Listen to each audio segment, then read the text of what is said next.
12월 25일 월요일 묵상 본문 말씀은 빌립보서 3장 12절에서 21절입니다.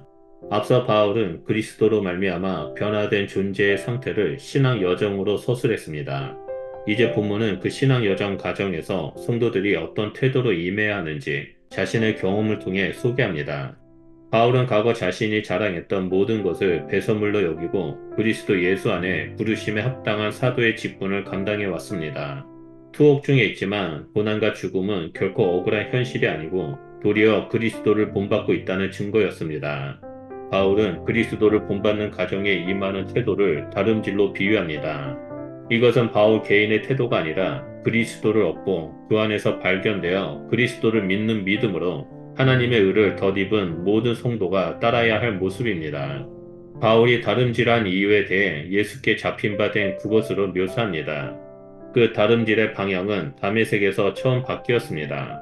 다메섹 이전에는 예수님을 믿는 자들을 잡으러 달려갔지만 다메섹 이후 그의 인생은 예수님이 끌고 가셨습니다. 그렇기에 예수께 잡힌 바 되었다에는 예수님이 바울을 목적지까지 이끄신다는 고백이 녹아 있습니다. 바울이 할 일은 예수님의 손을 놓지 않고 붙잡는 것입니다. 그의 행동을 묘사하는 가장 중요한 단어가 달려간다입니다. 이 단어는 6절에서 자신이 교회를 열심으로 박해했다라는 고백에서 나온 단어입니다. 그러니까 이 단어는 예수님을 만나기 전과 후 바울의 생애를 움직였던 강력한 단어인 것입니다. 바울의 다름질은 다메섹 이전에는 예수를 죽이는 핍박의 다름질이었고 다메섹 이후 예수를 위해 죽는 고난의 다름질이었습니다. 이 새로운 다름질 과정에서 바울의 중요한 태도는 두 가지입니다. 그 뒤의 것을 잊어버리고 앞에 있는 것을 잡는 것입니다. 바울은 앞에 있는 표대를 향하여 달립니다. 방향과 목표가 정확합니다. 그것이 바로 예수님이 잡고 이끄시는 목적지입니다. 자신을 사도로 부르신 부름의 상이 거기에 있습니다.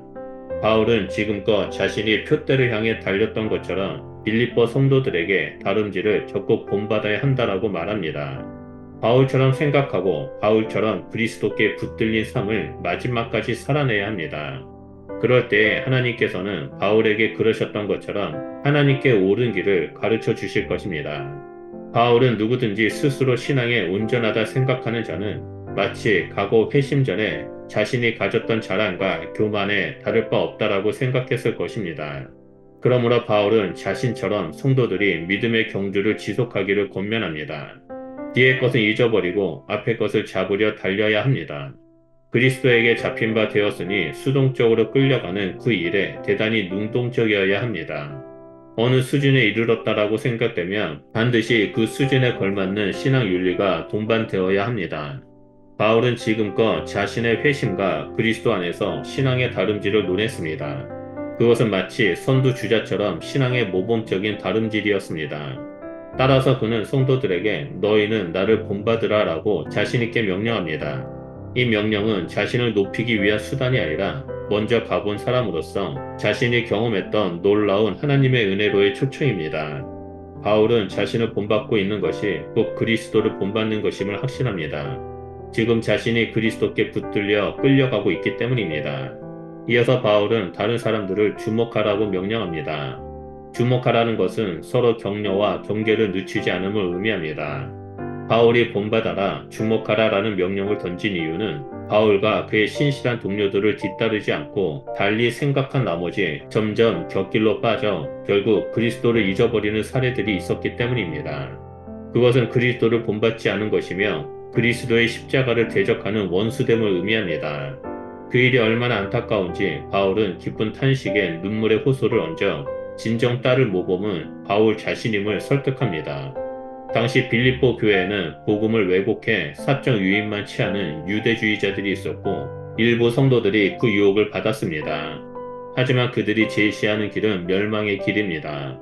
그들은 자기 배를 위해 달려가며 결승선에서 얻는 것은 부끄러운 뿐입니다. 이처럼 빌립보 교회 성도들에게 마땅히 따라야 할 모범과 반드시 피해야 할 모범이 있었습니다. 전자는 십자가를 따르는 자가 되지만 후자는 십자가의 원수가 됩니다. 그러나 우리는 다릅니다.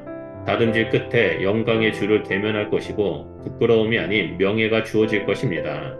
여기서 바울은 갑자기 시민권을 언급합니다. 십자가의 원수로 행하는 자들은 땅에 속해 땅의 원리대로 육체만을 위해 살지만 성도는 하늘나라에 소속된 시민으로 살아갑니다. 성도는 구원자 예수 그리스도의 권세 아래 사는 하늘나라 시민입니다.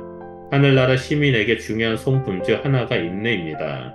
하늘나라 시민에게 중요한 성품 중 하나가 인내입니다. 인내는 그저 참는 것이 아니라 그리스도의 다시 오심을 소망하며 기다리는 것입니다. 그날이 오면 하나님이 예수님을 높이신 것처럼 우리의 낮은 몸도 영광스럽게 높여주실 것입니다. 바울은 그리스도의 영광 받으심까지 모범으로 제시하고 있습니다. 땅의 일로 멸망과 수치가 전부인 그들과 완벽하게 대조되는 모습입니다. 바울이 말하는 온전함을 향해 경주하는 삶은 이 땅에서 예수 그리스도처럼 사는 것이고 하늘의 시민답게 사는 것을 말합니다. 예수님을 믿는다는 것은 단 한 번에 천국으로 가는 것이 아니라 이 땅에서 현재의 삶이 있고 미래가 있는 여정입니다. 그렇기 때문에 성도들은 결승점이 있는 경주자처럼 이를 향해 달려나가야 합니다. 세상의 가치관에 의해 머뭇거리거나 타인과 비교하면서 뒷걸음치는 것이 아니라 끊임없이 자기를 부인하고 온전한 십자가의 삶에 참여하는 것입니다.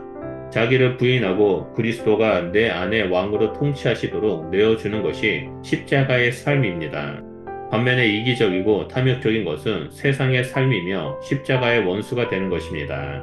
우리는 비록 이 땅에서 살지만 동시에 하나님 나라의 시민권을 소유한 자입니다. 바울은 로마 시민으로서 자긍심이 컸던 빌립보 성도들에게 이제 하늘나라의 시민으로서 자긍심을 갖고 이 땅의 가치관이 아닌 영원한 생명의 가치, 믿음을 붙잡고 전진하라라고 말하고 있습니다. 우리 역시 하나님 나라의 시민권자로서 이 땅에서 사라질 것들을 자랑하는 것이 아니라 부활하신 예수님처럼 우리 역시 들림을 받아 하나님의 얼굴을 마주하며 교제할 날을 소망하는 살아가는 그리스도인이 되어야 합니다. 그러므로 오늘도 하늘나라의 시민권자의 삶을 살아가는 복된 그리스도인이 되시길 주님의 이름으로 축원드립니다. 기도하겠습니다. 하나님 감사합니다. 우리를 하나님 나라의 시민권자로서 불러주셔서 이 땅에서 하나님과 동행하는 삶, 예수님과 함께 믿음의 길을 살아가는 자로 인도해 주셔서 감사드립니다. 하나님 썩어가는 세상의 것을 우리가 바라보고 살아가는 것이 아니라 영원한 하나님의 나라를 바라보며 표대를 향해 달려가는 자가 되겠습니다. 하나님 우리의 발걸음이 인도해 주시고 날마다 하나님과 동행함으로 승리하는 삶을 살아가며 다시 오실 주님을 맞이하는 복된 그리스도인이 될 수 있도록 우리의 삶을 다스려 주시옵소서. 우리가 왕되신 하나님만을 바라보며 앞으로 전진하겠습니다. 하나님 우리의 삶을 주관하여 주시옵소서. 감사드리며 예수 그리스도 이름으로 기도드립니다. 아멘.